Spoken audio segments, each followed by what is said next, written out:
What's going on, everybody? It is Sparks Comics here, ready to talk about this week's final order cutoffs for indie comics.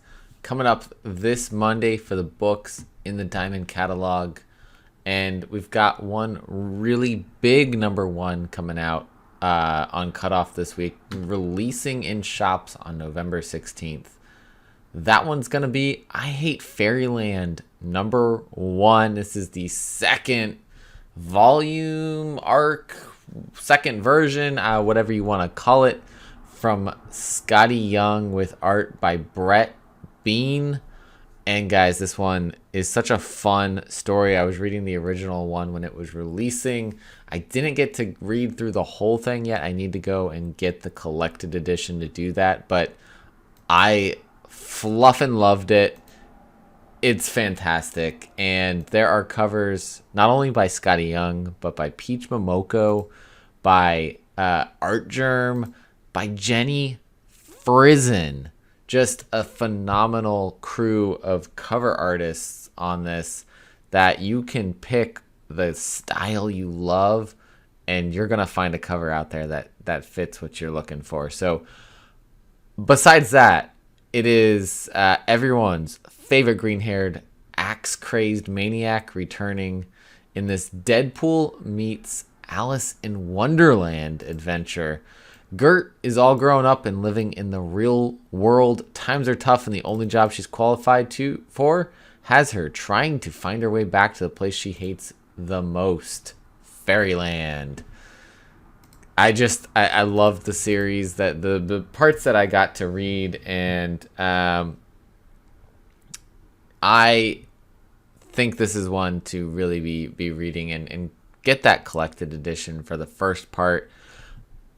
It's on my to-do list. Coming soon though. So the new edition picking up after, many years later. I think that's a cool touch on it, and headed back to Fairyland, which Gert does not want to go to. But yeah, so that is one book on the final order cutoff. The other number one this week is a one-shot from Aftershock Comics, and that is Foulness in the Walls, or a Foulness in the Walls, from Colin Bunn and Rodrigo Zayas. Sammy Cavella doing a cool cover with guy's eyes bleeding out. A horror prestige format one-shot from the mind of Colin Bunn. After a tragic loss, George hopes to rebuild his life. He moves to a new house. He gets a new job. He starts dating the girl of his dreams. Sometimes, though, guilt can be as malevolent as an evil spirit. Sometimes ghosts follow you. Something is rotting in the walls of George's new house. Something hungry. Written by Colin Bunn, illustrated by Rodrigo Zayas, comes a story of loss, rot, and hunger. I love a good horror one-shot. This one, unfortunately, coming after Halloween, but November 16th on this as well. Final order cutoff this Monday. That date is going to be October 24th. Tell your shop by this weekend, hey, this is a book I want to pick up. These indie books definitely really rely on pre-orders. Pre-orders are so important for indie books, because if you pre-order at your shop knows, hey, people are interested in this title. The more people that tell the shop that they're interested, the more extra copies that they will order, and that boosts the numbers for these books. I saw recently on Twitter that Liam Sharp, writer and artist of Starhenge, really is not, like, he's a very popular artist, and Starhenge is not selling well, and it's at Image. It sells, I think he said 7,700 copies on issue 4 or 5, and so even a big name like Liam Sharp is unable to produce high numbers, and so those really smaller names that we're going to come across some coming up, are going to have big problems. Now, I hate Fairyland. I think that's going to do perfectly fine. Anything from Colin Bunn is going to sell really well. But still, pre-orders are so important, even for those books, to let your shop know, hey, this is what I want, and guarantee that you get it. Final order cutoff is the last day. You really can guarantee your shop can get that book for you. So we're going to come into a couple books here that are returning titles. I'm going to go through them relatively quick, but highlighting a couple. Bone Orchard, Mythos 10,000 Black Feathers, issue number 3 of 5 from Jeff Lemire and Andrea Sorrentino. This world's pretty cool. 5-issue miniseries on this one. I love this whole world that they're building here, this horror world.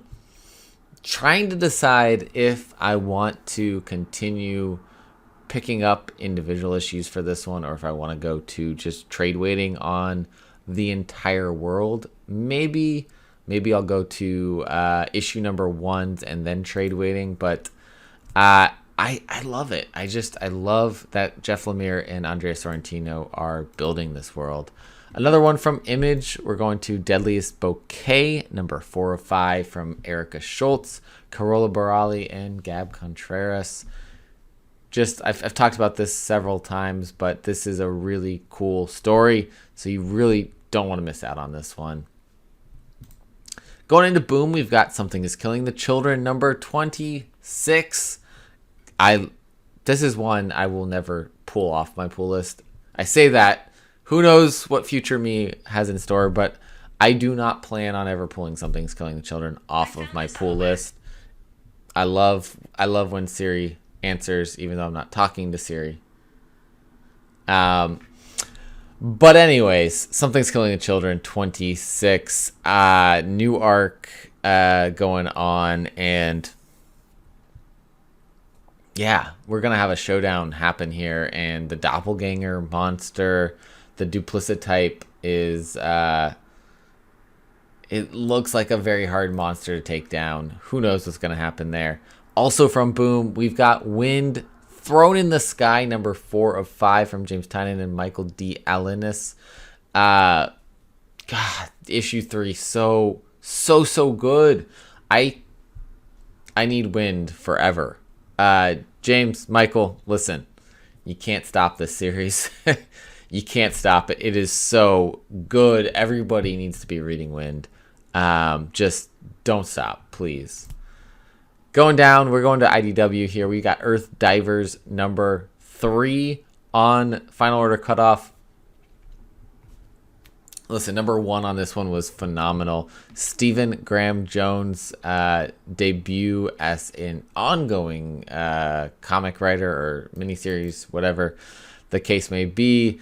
David Gianfelice on art. Raphael Albuquerque doing some amazing covers for the series. And issue 1 has come out. Issue 2 has not come out yet. But issue 3 on the cutoff this week. Indigenous chrononauts plot to sabotage the mission to the so-called New World takes a strange turn.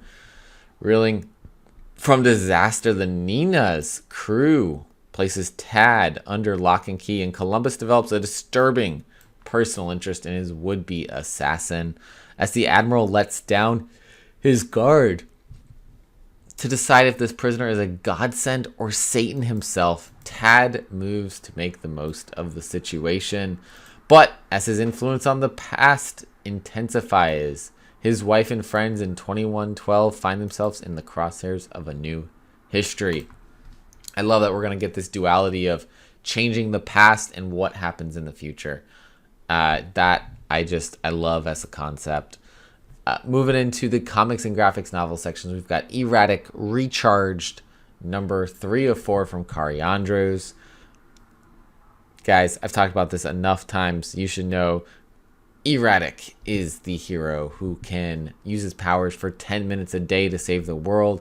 And he's got so much drama going on as a teenager does. But we've got some really cool villain sort of things happening in the last issue, and you're gonna want to get on this series as soon as possible. If you haven't already, please go pick up the volume 1 trade. check that out. Read this story. It is so much fun. I'd love to see that adapted. I think just it takes such a twist on the superhero genre that it was really a fresh perspective on it, and I think we need that out there. Going to one from Scout Comics, we've got Forever Forward number 3 of 5 from Zach Kaplan and Arjuna Susini. We've got this really cool cover here from Liana Kangas, 21.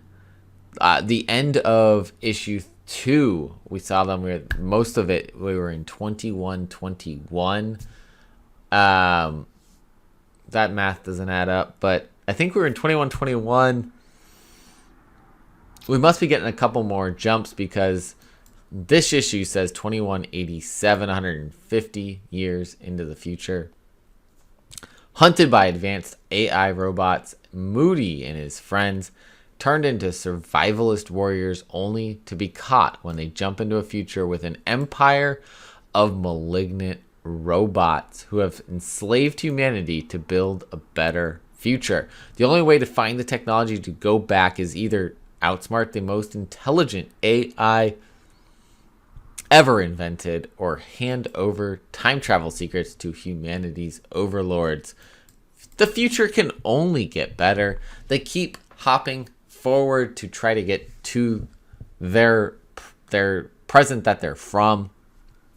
And last issue had a little bit of a twist because people were really not 100% set on going and continuing into the future. And maybe we split the party. If you play Dungeons and Dragons, you know never to split the party, but that's happening here. And it's going to be interesting how this resolves and how they really do get back to the present. We shall see. A really, really great horror one from Mad Cave Studios that we had come out just a week or two ago.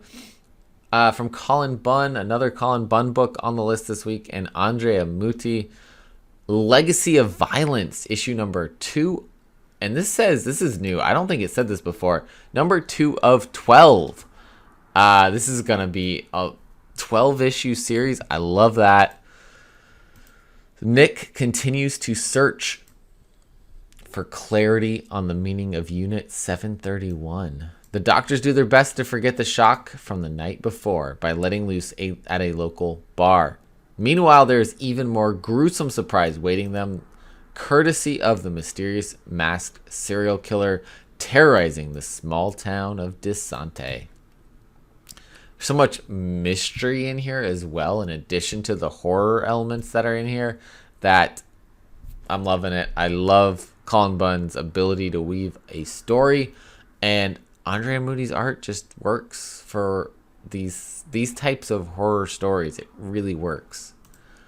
And last but not least, alphabetically in that section, we've got Sarah Lone from Sumerian Comics.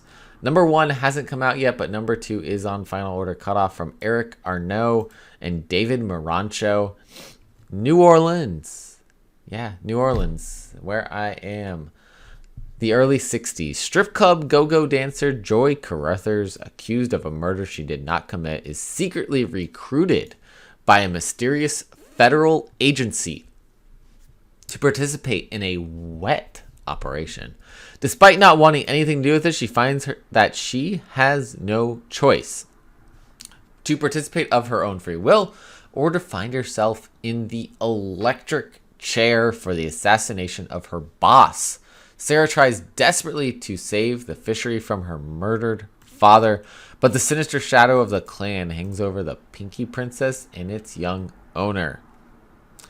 Hitting shops November 30th, but on Final Order Cutoff this week. So, like I said, somewhere November 16th, a good majority, I think, were. That one's November 30th. I see Earth Divers on here for December 7th, so maybe it got pushed back a little bit. And then one or two in here on November 23rd. Some publishers I know are pushing their cutoff earlier because of the fact that they just want to anticipate all potential publishing issues, printing issues, and shipping issues. So they are really just trying to make sure that they get everything out as stated on time. And so some of them are doing a longer period of time between final order cutoff and the book hitting shop. So keep that in mind. Let your shop know which books you're looking to get prior to final order cutoff so they can order these books for you. I also highly encourage everybody to check out the previews catalog each time it drops and let their shop know what books they're looking to pick up from the catalog. That kind of preempts final order cutoff, but final order cutoff's that last moment that you can really get these books. So really try to let your shop know at least before then. So thank you guys for watching all of this. I know it's a lot of work for you guys to sift through all the information and find the books that you like, but especially for indie comics, it's very important that these books get talked about, get ordered early, and get those pre-orders in. So, like I said, thanks for watching. As always, collect what you love. See you next time.